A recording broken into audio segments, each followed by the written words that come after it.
Hi, I'm Thomas Darve, the host of Talent Acquisition Matters. By creating this podcast, I want to share best practice, learn, develop, and listen to some of the most innovative minds in the talent world. I'll be interviewing talent acquisition leaders and suppliers to understand more about some key topics like personal branding, the new world of talent attraction, candidate experience, the power of feedback, defining the perfect process, onboarding talent with impact, and the art of retaining the best to attract the best. I hope you enjoy, and let me know if you'd like to join me as a guest. Hello, and welcome back to the Talent Acquisition Matters podcast with me, Thomas Dove, founder of Fraser Dove International, the life science talent consultancy.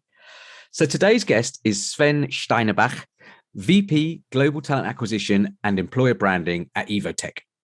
Sven's career experience spanned a wide range of blue chip companies like HP and Cisco, to Novartis, AbbVie, Lonza, and now Evotec in the life sciences space.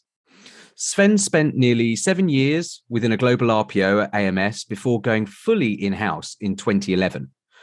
And Sven's got a unique experience of complex TA, in-house, RPO, and employer branding. All of this made him an absolute no-brainer to have a guest on the podcast today. Sven, I'm so pleased to have you with us. Can you introduce yourself, please, to the listeners? Hi, Thomas. And first of all, thank you very much for having me. No problem. Absolutely a pleasure. So you already make great introductions. So thank you very much for that. Absolutely. It's been 20 years of an amazing journey. Starting to get to know this industry. I think as many of us maybe landed by mistake, but very, very happy to be here, to have the opportunities to have worked for such great organizations, met amazing colleagues, lived in many, many different countries and cities, always relocating with the family, and the family always open to get that craziness in the journey as well. So as you said, I think talent acquisition and, we used to call it recruiting, staffing, sourcing, all of that into now what is known as global talent acquisition, which is great. That's where everything started. Getting to understand what does it actually mean for an organization to hire people, to bring talent into the organization.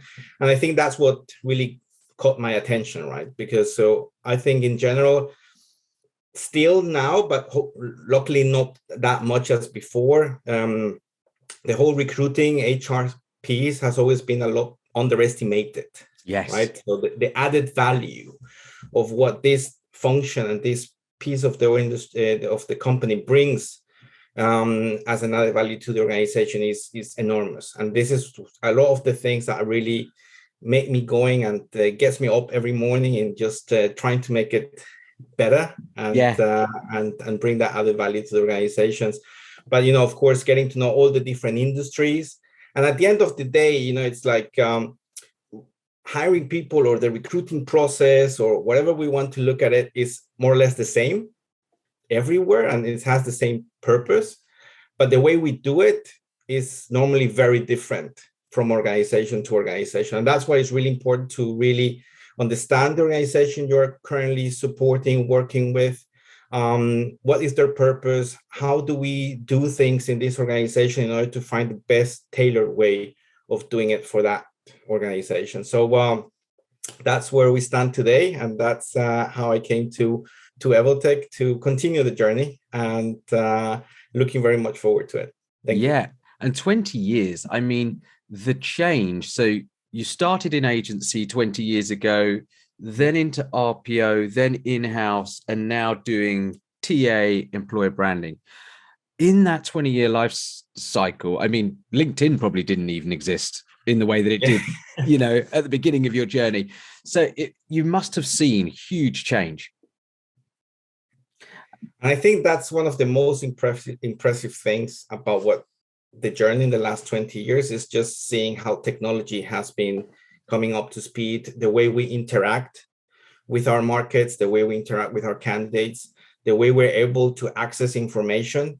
You just mentioned there LinkedIn. Clearly, LinkedIn has become a great partner through the last couple of years in understanding and getting access to a lot of talent, but mainly building networks and connecting to people in a much easier manner than we used to do before. Clearly, when when I started, and I'm sure I have met colleagues before when we went to the yellow pages and actually received a lot of paper CVs. And I remember my first days like sitting and really looking into the CVs that we had printed in order to see how we brought it into a system, and finding the right filtering process around it. And now all of that has been automated, and now we have access to millions of people through one click, right? And that is just one single technology on top of many others that have now grown in the last couple of years very rapidly and very efficiently as well. Yeah, so 20 years in the talent game, but then also, since 2011, in-house, in TA, there's also been huge change in how talent acquisition has gone from, a small part of HR duties to now a really fundamental, important business unit of its own for the right companies. Not everybody, is seeing it in this way. But I just find it, that kind of hyperdrive within the last 10 years, especially, it must have been, really exciting to be part of that, or, holding on to the industry as it really started to move up the gears. Absolutely. And I think, clearly I had what I always say, a great university with Alexander Mann Solutions. I think 7 years of a lot of learning and just seeing the industry grow into what it meant to come into an organization, highlight the importance of recruiting, talent acquisition, but then actually moving in-house into the organization, also trying to work with all the colleagues within HR, but also the business to take it to the next level, right? And we have been going through a tremendous, it's not only about the growth, but the understanding of what it means to actually be involved in this process from all the stakeholders, right? Because this is not only about the recruiter, right? So the recruiter is not able to hire by itself, right? It's all about also the candidates. It's about the hiring managers. It's about HR. It's about the interview panel. So there are so many stakeholders involved in the process, and take them to an understanding of what does it actually mean bringing someone new into organization, actually using that great opportunity, because that's what it is at the end of the day. Hiring is an opportunity to bring something into your organization that at that point in time you need or you're missing from a capability perspective. Yeah, and I can't wait to get into the employer branding piece with you. But I mean, the exciting thing for me over the past kind of 10 years within the talent acquisition space is the high level of importance. It's gone from like, where are my CVs? Hiring stakeholders saying that, to now a really valued business partner that actually talent is the fundamental thing that helps your business achieve its mission. And that could be internal, external, however it is. It's people that make things happen. So I saw that you wrote a really interesting article about hiring for a sustainable and successful future. Can you give the listeners some more insight into that? Well, I think the idea of all of this, and clearly when going through the article and making the research and looking into it, is really asking yourself the question: what is the purpose of recruiting, right? And what is the purpose that you have in order to fulfill the objectives and the goals of an organization? And as we continue to grow and as we continue to understand better our environments, our ecosystems, the way we interact with each other, technology that has been added, clearly we know that the way we normally used to recruit, you just said it, had to change. And it has to change. And it has been changing locally, right? And that is because as we move on, the sustainability of our organization depends on the sustainability of our capabilities of our people. And also making sure that the people that we bring into the organization really understand the organization. And that's why I always talk about always hiring or bringing into the organization the right talent. Every single place I've been is always about, let's hire the best and we want the top and we want the best of the best. What does that actually mean, the best of the best? Yeah. Right.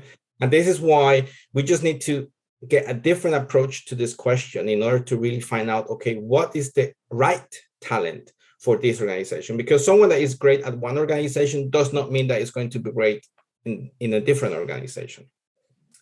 And that piece around making sure that you understand, okay, what are actually the capabilities that I need in order to, because we needed to stop hiring for a job. Yes. We need to start hiring for a vision. And it's about the journey. It's no longer about just having a job.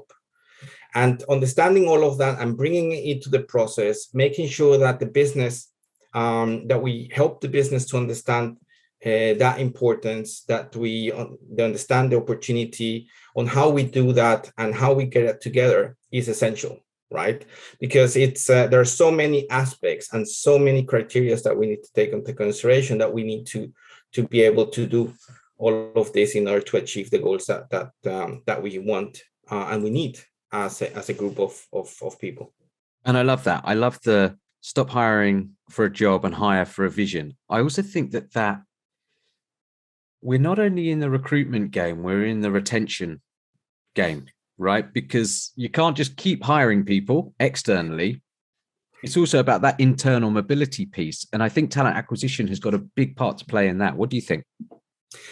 Absolutely. And I think this starts getting into the employer branding piece, because it's all about managing the expectations and telling the stories, right? So why is a person going to be joining an organization? What are their motivations? How is their suitability to this specific organization? And that are all the things that we need to be very careful and clear and see how we identify that throughout the process in order to ensure that we have that right hire at the end of the day. Yeah. And you said, how do you find the right talent and the suitability piece? So how do you kind of dig deeper into the business or into the values or the vision of the team? How do you get that assessment criteria? What's your kind of secret sauce? Well, I think that's the secret sauce of any good recruiter, which is talking to people. Yeah. But and as at the same time listening to truly active listening to what they have to say, because it's not only about what people are doing, is why they are doing. And I always come back to the purpose. So why are the people actually doing what we're doing? And this is why I think also myself, after seeing a number of industries and having that great opportunity to have seen a number of industries, clearly, I feel very lucky in having landed in life sciences, because from my perspective, what we do and the outcome of our work has the impact that it has on people and people's life and people's well-being, an opportunity to live longer lives and better lives. How much better can it get? Yeah. Right. Yeah. And from a talent perspective, it's like that purpose within a purpose, or the mission within a purpose, because the overarching, as you say, life sciences industry mission is fantastic. And then there's like microclimates of that within the businesses as well. Like somebody within a quality organization might feel very passionately about the quality of the products, obviously. And then somebody within supply chain is how do they get it to the patient on time, in full? And there's, lots of fantastic little different elements about this. But I remember you and I had a conversation a couple of years ago where the purpose thing is great, but I think we were having a conversation where it was like, this isn't a war for talent anymore. It's more like Star Wars. It's like, everybody has got an amazing mission and purpose. How do you cut through the noise? I mean, this is that employer branding piece, I suppose. It's quite funny you still remember that conversation. Yeah, it stuck with me. Yeah, exactly that piece. So this is where you need to see what are your key differentiators, right?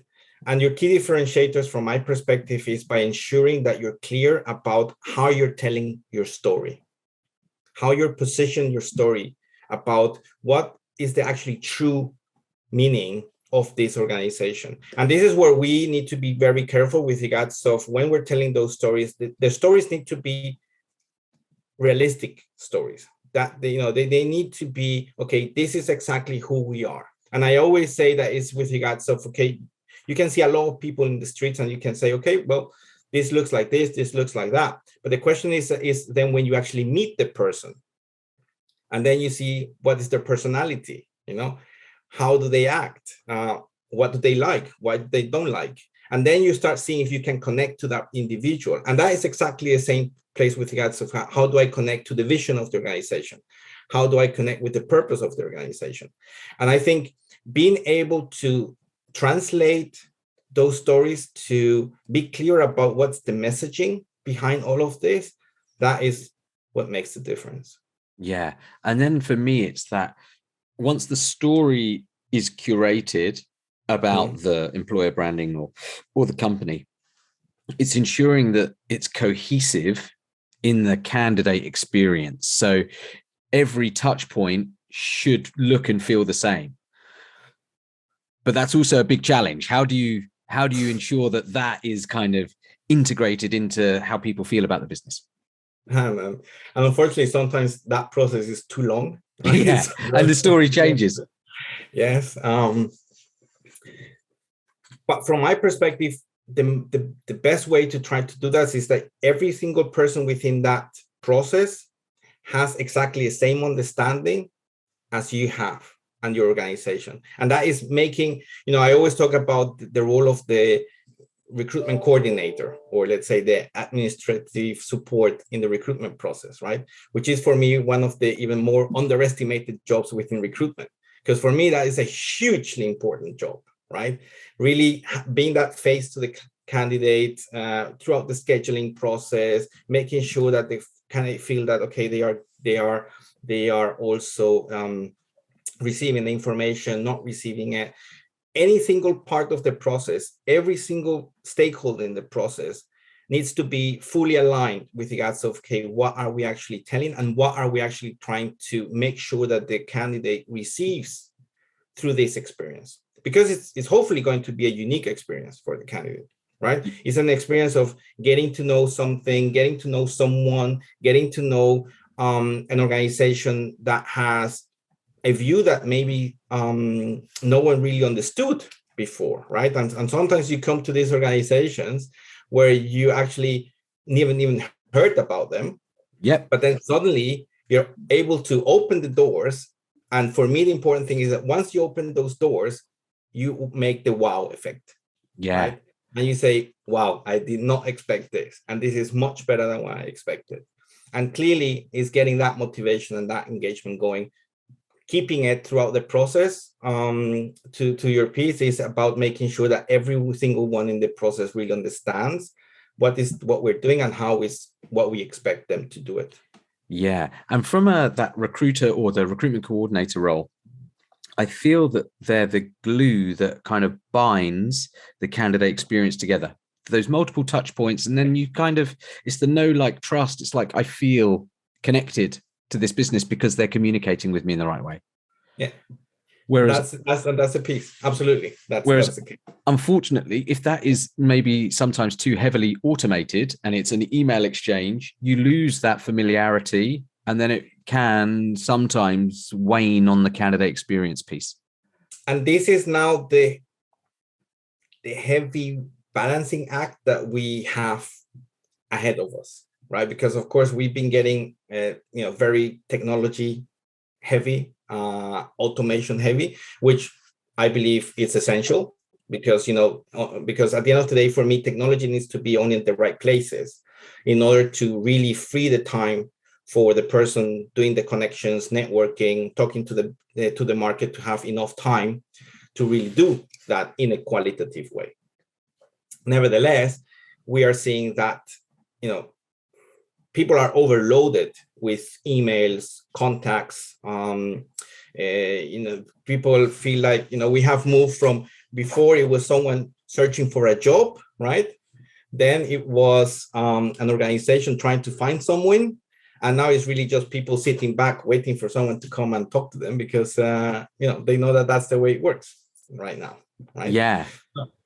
And this is where we need to go into, how do we personalize again? So it's not about only professionalizing the way we work, but it's also how do we personalize it in a way that everyone not only gets the feeling, but truly is being considered and taken under consideration, because they're spending a lot of time and they're putting a lot of hope, either when they provide an application, and it's really sad when you hear nothing. And I think that's some of the things that we definitely need to improve much more in the next in the time to come.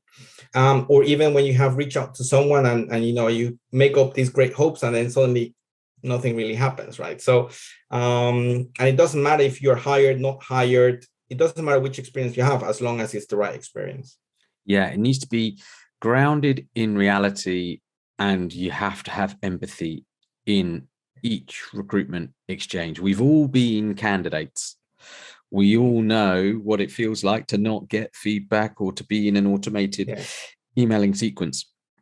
As you say, I think personalizing it, professionalizing it, and over communicating, I think, is going to be the key.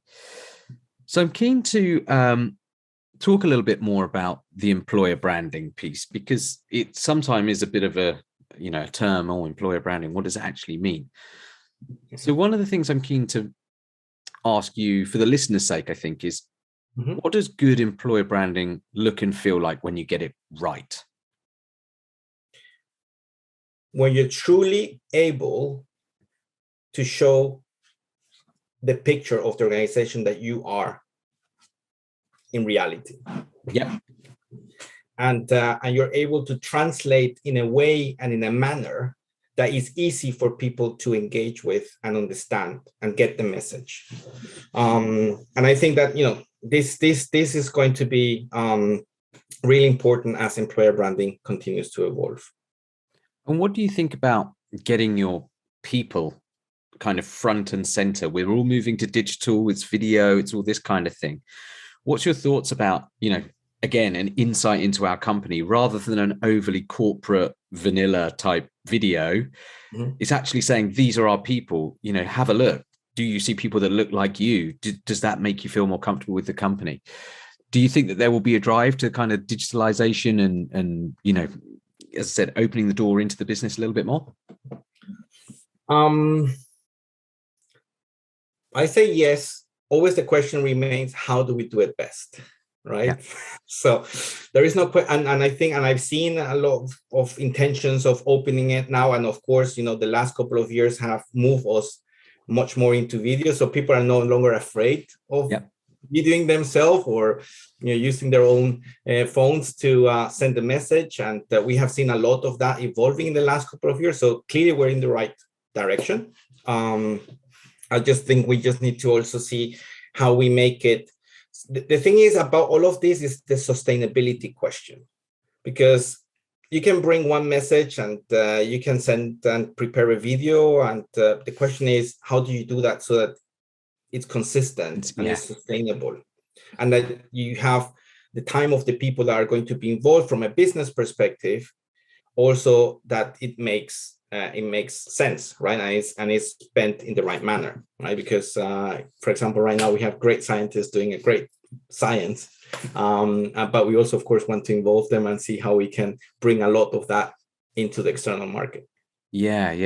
And I think that it's interesting when you mentioned earlier that sometimes the candidates don't know the organization, which is fine. Not every company is Nike or whatever. Exactly.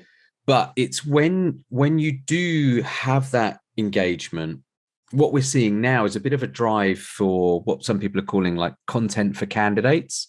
So it could be insights like, here's a video of our site, or, here is, some, for my business, we've got a TikTok channel where we had all of the dogs that come into our office. All of a sudden there was a little thing on that. And, it's little weird things that are on trend that, do make a difference and actually do make your company feel a bit more human.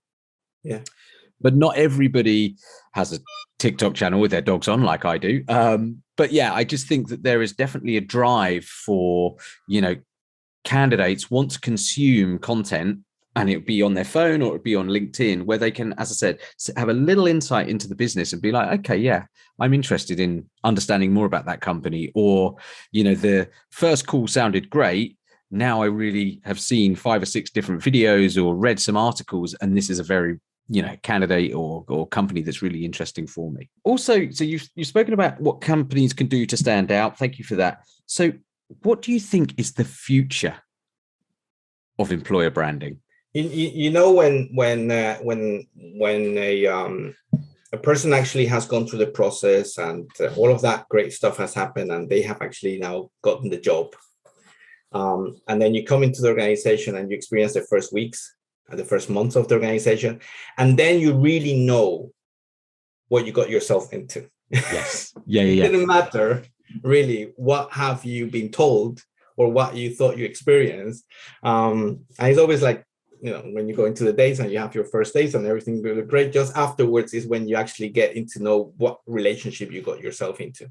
And I think that in the future, we need to find a better way of giving the people to experience that throughout the process in a much better way. Yes. So it's not just for the external candidate market to see the employer branding, but it's actually, this is true and real, and you can feel it throughout your time with us. Yes. And then it goes from the recruitment to the retention piece, because why would people want to leave if it is true? And it's like, wow, this is a fantastic opportunity for me. And let's not forget, at the end of the day, you know, there is no perfect company, there is no perfect world. Everything has its challenges, and you know, there is the point when you find the beauty within the challenge, and that is what actually gets you up every morning to do your job and have that engagement and collaboration with your colleagues and all of that stuff, right? Yeah. And this is where everything comes together. And sometimes, I mean, there will be some listeners, you know, on the episode here that maybe work within talent acquisition functions for ginormous companies, where actually it is quite difficult to make substantial change instantly. But if you can, little bit by bit, every person that comes into the organization actually feels and lives and breathes the values, then it doesn't take long to make that change. Yeah. And if you see, this is all where everything connects, you know, the sustainability piece, the recruiting piece, the employer branding piece, all of that needs to be connected, right? And because you need to see that all of this is connected in order to be able to, as you take anyone through that journey, or you're managing that journey yourself, to make sure that all of that fits together, and that every single piece, by making the small changes, is clearly the way that you will achieve the big changes at the end of the day. Exactly. I agree. And I think that, you know, creating a more holistic talent ecosystem, rather than it being segmented into lots of little bits. If you have a North Star of the strategy of the people will make the mission of the business happen. And as you say, 1% incremental increases across a lot of things make a very big difference. So some of our listeners, though, I think would love to understand a little bit more about your kind of background, because you transitioned from RPO to in-house TA strategic leader. So how did you find that transition? Well, I think it's definitely, you know, it's like we're still arguing which one is the dark side from yeah. And clearly from my end, none of them. I think that for me, at the end of the day, RPO is professionalizing recruiting, right? So everything in the RPO environment is about how you do recruiting, talent acquisition, employer branding, diversity and inclusion, mobility, anything that has to do the topics that relate into the hiring process or recruitment environment. You will find it there, and you will find a lot of people that have a lot of great ideas and are ticking in the same direction, right? Now, when you move into in-house, that's a whole different ballgame, because then normally you work in an organization where recruitment is not at the top of their priorities, and it's not the top product, and it's not the top service, right? So they create printers, or they do planes or trains, or they create telecommunication systems, they create amazing drugs and develop amazing science. So recruitment is, you know, the second, is further down the line, but locally has gone up on the agendas as well. So but that is what I feel so lucky that I got to see it from that way, from the process, from the professional view on how does it everything glues together, right? And then try to make it adaptable and tailored to the different industries, organizations that we have worked. Of course, there's always advantages and disadvantages in the one way or the other. And I will say in my case, I just see that seeing both aspects is what makes me who I am today at the end of the day. Yeah, and somebody who is very passionate about employer branding, I'd imagine that you fully immerse yourself in-house into the company that you work for, because you must embody the values if you're then going to go and champion them to the external market. Yes, and I think one of the great it's a bit of both, because on RPO you get the opportunity to represent many organizations, and then I think the great people that I met, they always felt very, very, and it was my case, I felt always very represented and very connected to the current, let's say, customer or client I was working for at that point in time. But clearly there is a different next step to it, which is then the in-house piece, right? Because of course you and this is now you're joining for the vision. Yeah, you're joining for that journey, and more or less you're making also the commitment for that journey. And that is why I think that that is one of the things that differentiates it. And for some organizations, as you said at the beginning, makes sense to have this. For others, don't. Some understand it, some other not. But this is the way it's structured at this point in time. And then you go from, because the dynamic can sometimes change, you can go from supplier to teammate. How do you feel is best, or what's the best way that you've partnered with internal stakeholders to get their buy-in now that you've transitioned in-house and as I said, as a teammate? Well, it comes by to trying to really demonstrate the true added value of the function, right? And as I say, we're still sometimes misunderstood, or there is a lot of misunderstanding of what recruitment is there to do. And in many cases, it's seen more as an administration person that is administering a task from A to B or from A to Z or whatever. Yep. But this is also part of the responsibilities of us as talent acquisition leaders, is then to ensure that we are truly positioning our function within any organization. It doesn't matter where you are or in which construct you are, in order to have those discussions with the business leaders, understand, they all have different priorities. They all have different challenges according to their business streams. They also have different talent needs. But it's just seeing how do you fit all of that together into a concept, but then as well, how do you look into possibly providing tailored solutions? And I think this is one of the challenges as well of our work as we continue to support the organizations. Yeah, it's all about kind of listening, understanding those internal customer bases, but simplifying the complex. Because as you said, some people see the talent space as administrative or a support function. But at the end of the day, as we said earlier, if the company fulfills its mission, it's the people in the organization that help them do that. Yeah. Also, CEOs, right? What's the stats? Like 85-90% of CEOs say their biggest challenge is talent, keeping it or hiring it. So, it's out there. Let's not forget, right? So if you ask almost 90%, 95%, whatever of the organizations, we all agree, and there is no disagreement, that the most important thing in an organization is their people. There is no question about it, right? So, and now is the thing, okay, what can we do, and how can we improve, and how can we enhance the way that we're doing in order to understand our people, take care of our people? Yeah. And it's now, as you said earlier, this kind of Star Wars event of talent.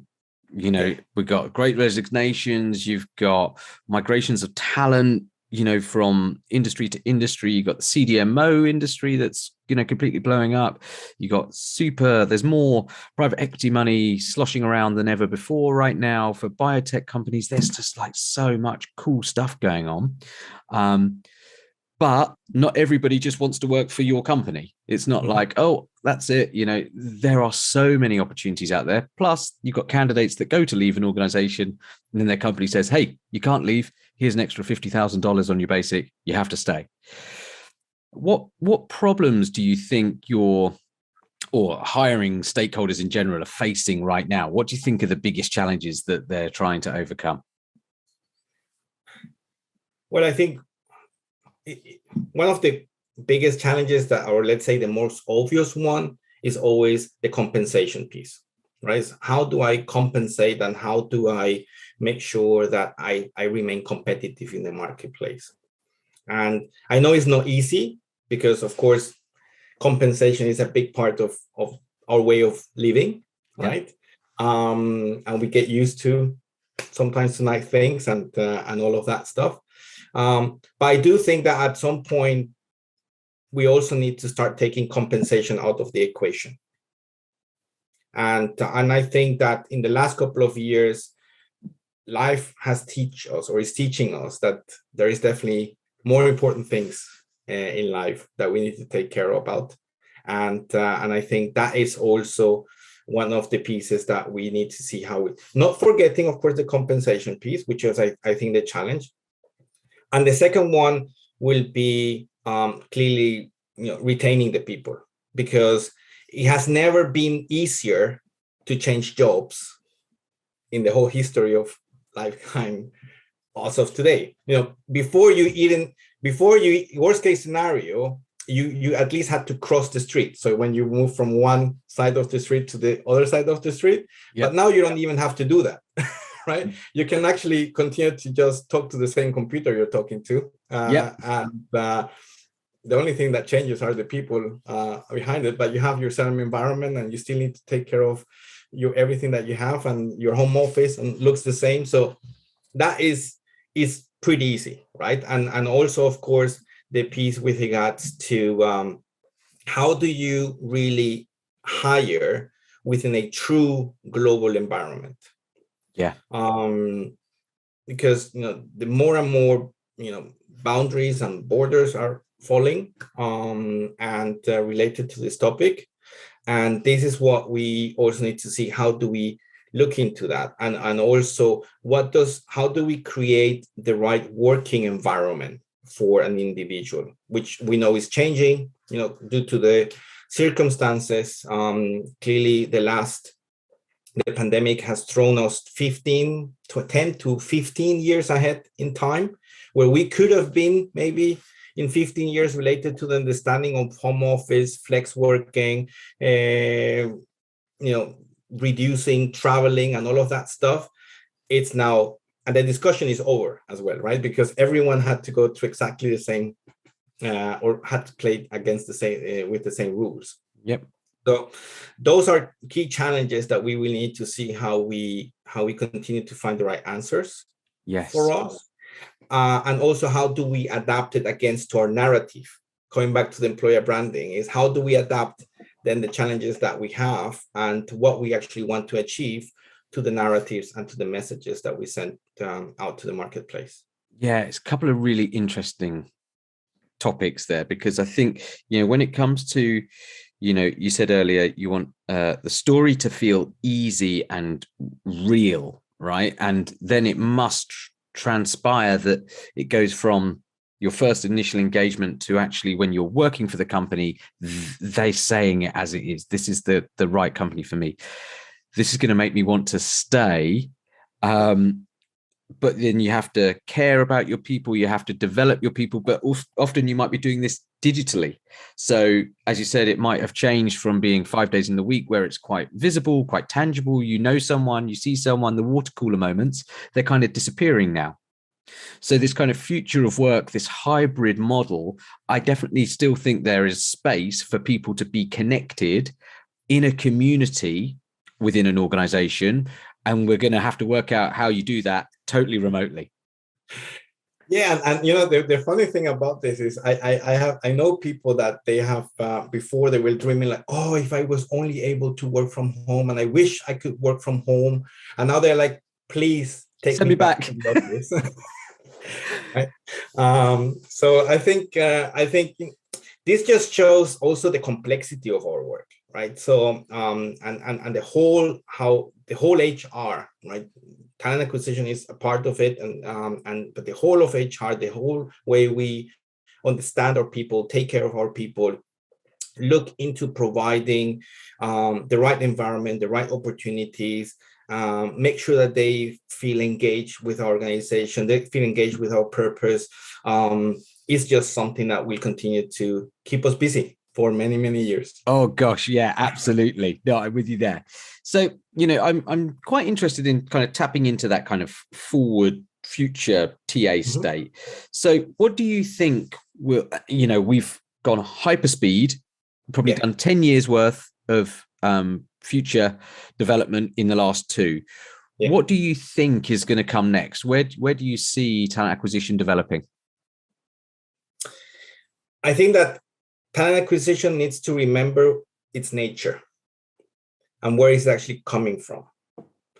And talent acquisition is about networking. It's about knowing who you're talking to and understanding your marketplace. And I think that we have lost in the last couple of years the focus for that. And we have gone a lot into processes optimization. We have gone into a lot of digitalization technology, which of course, that is the good thing about it. We just need to remember what is the core and the nature of our work. And the nature of our work is knowing the people in order to be able to assist and make and help the organization make the right decisions in order to bring the right individuals into our organizations as we grow. So I think that is the future. The future is sometimes going back to the roots, but this is the good thing, I think, is but now with all the fancy stuff that we have around it. Yes. And making it and let's understand, making it work for you, because sometimes technology actually makes you work for them, and we just need to make sure that technology is enabling our role and not us always having to take care of technology. Yeah, great. And one of the real undercurrents of this conversation, Sven, definitely is reality, storytelling, networking, community. All of this is underpinned by communication. And as great as all of these technology platforms are to help, be the conduit between different channels of communication, it's still going to be around us being able to communicate internally, externally in the right way. That will never die. Traditional headhunting or recruitment will never die. It will only be improved by different technology platforms. Yes, and of course, also coming, because first of all, clearly couldn't agree more. But of course, the world is also moving towards efficiency, making it things also cost effective, and for us to be able to truly invest where we need or we have to invest. So it's being smarter in how do we use our resources in the various areas and in the various aspects, and everything is fun, right? It's just when we're talking and I'm just like, oh my God, I'm also getting new ideas and getting new ways of thinking, okay, well, that could actually work. Have not really thought about that. We need to look more into that. But it's just all about the fun of the work we do as talent acquisition people, leaders, or whichever role we have in an organization or in any other site. Yeah, and I just feel that the speed of change within talent acquisition and the speed of importance of how talent acquisition has changed so much in the way that it's now so highly thought of within an organization or some organizations. I just think it's only going to increase and improve. And then I think those that are already thinking multidimensional, not just we need to complete this particular search and get this one person in, they need to be technically great. Those things are starting to disappear now. It needs to be multifaceted, multidimensional in order to make the change it needs to. Absolutely. Because this multi-dimension side is actually something I've been speaking a lot in the last couple of months, because there is no way we can see recruiting or anything that we do in any organization at this point. We started talking about matrix organizations many years ago, right? Yeah. And but now that matrix has evolved into a level of complexity and understanding, because how the way the world is moving and how we are now connected to each other and how we are communicating to each other, and having that wider understanding. Every single individual needs to understand actually what is the bigger picture of the organization as well. I always thought that this was one of the great things about recruitment, because only as a recruiter you're actually able to understand how does a printer work, how do you build a toilet in a train, Yeah. how do you right, how the whole components go together to actually make medicine and then bring it from one part of the country to another country or another region to save people's life. And that is the greatness of recruiting, right? So having the opportunity to learn about all of this stuff. But in general, everyone now in the organizations need to truly understand what is really happening and how things are gluing together and coming together in order to understand it. And also this is going to be easier also to understand the retention piece, right? So why should I stay here? So it's not just about the job, it's about everything that we're intending to do and achieve in a mid to long-term period of time. Yeah, great point. I think, as you said, we're in a really interesting part of the industries that we work in recruitment, because we know a little about a lot of subjects within those organizations, able to kind of break down siloed business units. But I think you hit the nail on the head when it comes to mobility. If there is more intercompany exchanges of talent that can traverse different business units, that's when the business becomes stronger. If you could take a site head and put them into a commercial role, or if you could take somebody from supply chain and put them into something within, I don't know, customer service or something like that, there's just lots of different areas of improvement that can happen within internal mobility. And that is another big piece. So right, so we always look into recruitment from a, let's say, bringing external talent, and I think this is another piece coming to the future of recruiting, is how do we even make it better from an internal perspective without going into headhunting ourselves, right? So that's not the purpose, but I think it's about really finding those opportunities, understanding those interconnections of the organizations or specific organization in order to provide those opportunities, because people have become more eager to learn. Yes. And the access to information, coming back to technology, has never been easier than before, right? So I know it's not easy just to learn it on a YouTube video, everything that we do, and there is a lot of really, really smart and intelligent people doing complex works that I will never be able to do. But nevertheless, the willingness and the eager to learn it, to understand it, is quite interesting. And as well, now coming back to the industry, is we have new generations of kids growing with a whole different purpose and a whole different understanding of this industry, the life science industry, right? So the fact that actually my kids know who is Pfizer and who is Moderna and who is BioNTech and what's a vaccine and what's this mRNA and how does it work and how many doses you need to get vaccinated, and it's just incredible. Yes. Right? And this just shows as well the importance of the work that we do. Yeah, agreed. And I think you're absolutely right with the kind of internal mobility piece. I think it's key, something for the future is access and visibility of the potential opportunities and development paths within an organization. It shouldn't always have to be external talent first, because you've got plenty of people in your organization that adhere to the values that are well thought of, but do they have the visibility of what roles or what career path they could take? Yeah, and this is coming back to the domino effect, right? So how do we make the domino effect actually work for us as well, right? And it's not necessarily need to be only, by levels, just growing by levels. It's also, the site moves. Yep.